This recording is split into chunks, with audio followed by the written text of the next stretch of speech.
Di dunia ini banyak lulus hanya karena bisa menghafal buku. Lulus karena bisa menulis skripsi. Lulus karena bisa mendapatkan angka yang tinggi di ujian. Tetapi di hadapan Tuhan bukan demikian. Andrew Maury menulis satu buku, The School of Obedience. Dia mengatakan di dalam sekolah Tuhan Allah, di dalam cara Allah mendidik dan menyempurnakan seseorang, sekolah itu adalah memakai penderitaan untuk menjadi bahan pendidikan. Saya baru heran kenapa begitu banyak sekolah teologi meluluskan pendeta-pendeta, tapi khotbahnya ada karu-karuan, wataknya ada karu-karuan, semangat pelayan ada karu-karuan. Saya tidak ngerti. Akhirnya saya mengerti satu hal.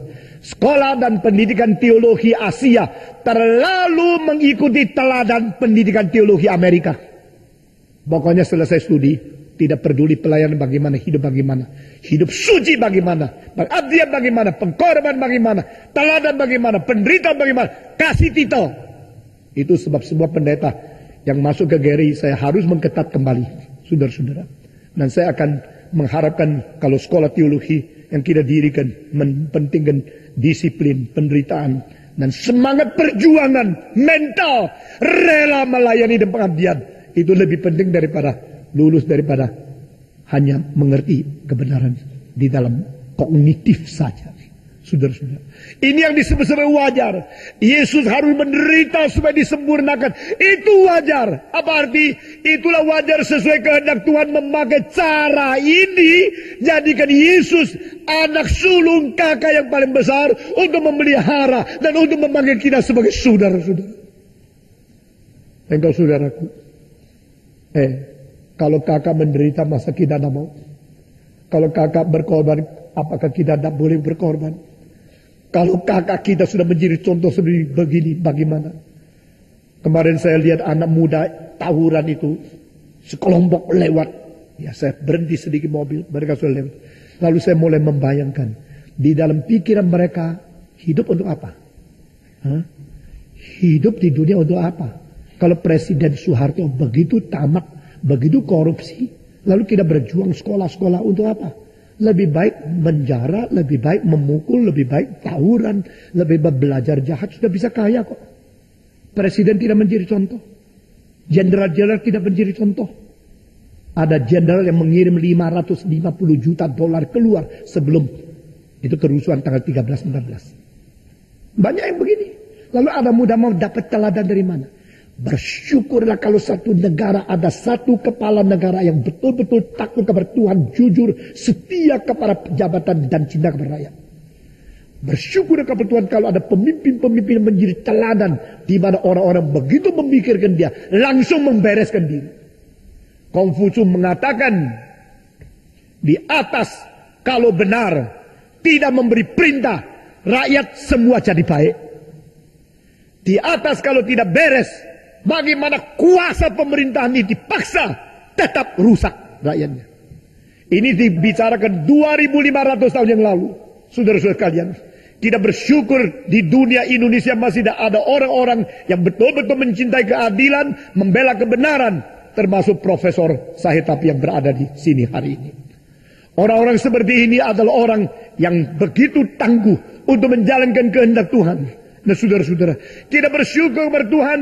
Orang mengatakan engkau boleh menikah lebih daripada satu, sendiri menikah lebih belasan kali, termasuk mendapatkan istri daripada orang yang paling dekat daripada dia.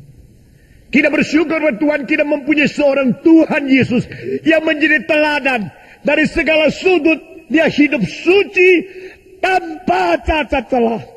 Alkitab mengatakan dia datang menjadi domba Allah yang tidak bercacat celah, lalu menyerahkan diri menjadi korban untuk mati bagi engkau dan saya.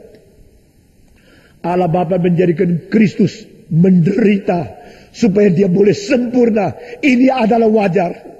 Saya berpikir-pikir ini wajar. Wajar apa? Wajar supaya dia boleh menyebut kita saudara. Kalau dia memanggil engkau saudara, memanggil saya saudara, dia tidak malu. Karena apa? Dia sendiri menjadi contoh. Jadi istilah malu muncul di sini, saudara-saudara. Istilah malu muncul paling penting 2 kali dalam perjanjian baru. 1 kali di sini, 1 kali dari mulut Paulus. Aku tidak merasa malu bagi Injil ini. Roma pasal pertama. Aku tidak menganggap mengabarkan Injil itu satu hal yang mempermalukan. Karena Injil itu adalah kuasa Allah untuk menyelamatkan orang yang percaya. Berarti itulah menjadi satu inspirasi kepada Fanny Crosby yang menulis on the cross, He's my glory. Saudara-saudara, Yesus adalah kemuliaanku. Salibnya selama apa? Mulia. Itu adalah perubahan daripada inspirasi. Aku tidak menganggap salib Kristus itu malu. Dirubah menjadi, aku merasa salibnya itu mulia. Salibnya selamanya mulia. Saudara-saudara, karena apa? Dia sudah mendapatkan pengertian evaluasi kepada aksiologi tentang nilai yang sejati yang tepat. Berarti yang betul-betul berharga harus dihargai. Yang tidak berharga tidak seharusnya dihargai. Jangan mengutamakan yang tidak utama. Jangan mengsekondirkan hal yang tidak sekondir. Saudara-saudara, ada pepatah mengatakan first thing first. Yang utama diutamakan. Dan ini sudah menjadi judul beberapa buku pengarang memakai itu untuk menuliskan apa yang mereka utama. Apa yang menjadi first thing? Apa yang seharusnya menjadi first? Jadi mengutamakan kehendak Tuhan Allah. Yesus berkata, aku datang menjalankan kehendak-Mu. Hal-hal tentang aku sudah tertulis di dalam gulungan-Mu. Saudara-saudara. Dan Allah mengatakan bahwa Allah menjadikan dia sempurna melalui penderitaan. Ini wajar. Karena supaya dia menjadi seorang kakak yang memanggil kita sebagai saudara. Yang sendiri mempunyai contoh, mempunyai teladan yang baik. Kadang-kadang saya memikirkan kenapa ibu bapak sulit mendidik anak. Saya percaya di antara orang-orang GRI banyak anak yang tidak beres. Banyak anak-anak yang tidak beres. Ada yang ikut kebaktian menipu ayahnya, dibawa tidak naik. Ada yang sebelum nikah sudah naik ranjang. Saya tidak kata orang di sini baik. Banyak yang belum beres. Engkau kalau sudah dengarkan khotbah, engkau tidak menerima kebenaran yang tersimpan di dalamnya dan tidak mengkoreksi dirimu sendiri. Engkau harus menghadapi penghakiman dari Tuhan Allah sendiri. Saudara-saudara sekalian, mengapa sulit mendidik anak? Sebenarnya cuma satu kunci. Dirimu benar dan jujur tidak. Itu saja. Semua ibu bapak yang jujur benar menjadi teladan dan pernah menderita. Waktu dia menganjurkan anak selalu berfungsi, selalu bermanfaat.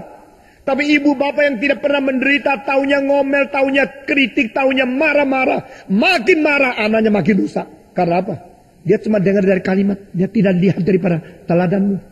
Saudara-saudara, itu sebab saya berkata kepada anak-anak muda, khususnya kepada anak sendiri, kalau engkau sendiri sudah pernah menderita, itu akan menjadi bahan pendidikan engkau untuk mempengaruhi anakmu lagi. Saya tidak lama lagi tua, tidak lama lagi dipanggil Tuhan.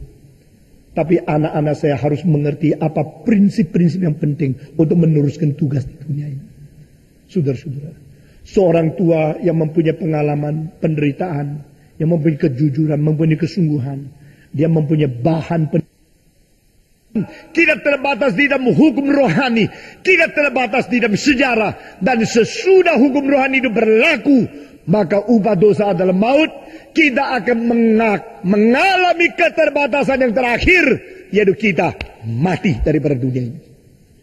Saudara-saudara, maka kita tidak bisa mengerti apa artinya dari ketidakterbatasan mendadak masuk ke dalam keterbatasan.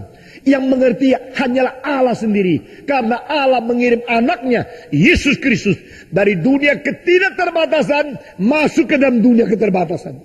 Saudara-saudara, ini sesuatu siksaan yang luar biasa. Sesuatu siksaan yang bikin jiwa seseorang merasa begitu tidak lega, begitu tidak merdeka, begitu diikat. Tetapi Yesus Kristus justru terbalik.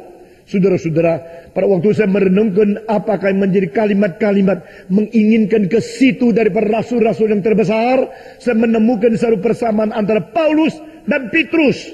Paulus berkata, setelah tenda di dunia ini sudah rusak, kami akan bersalut dengan rumah yang kekal di sana. Saudara-saudara sekalian, apa artinya? Berarti kita sekarang berada dalam tubuh yang mulai rusak.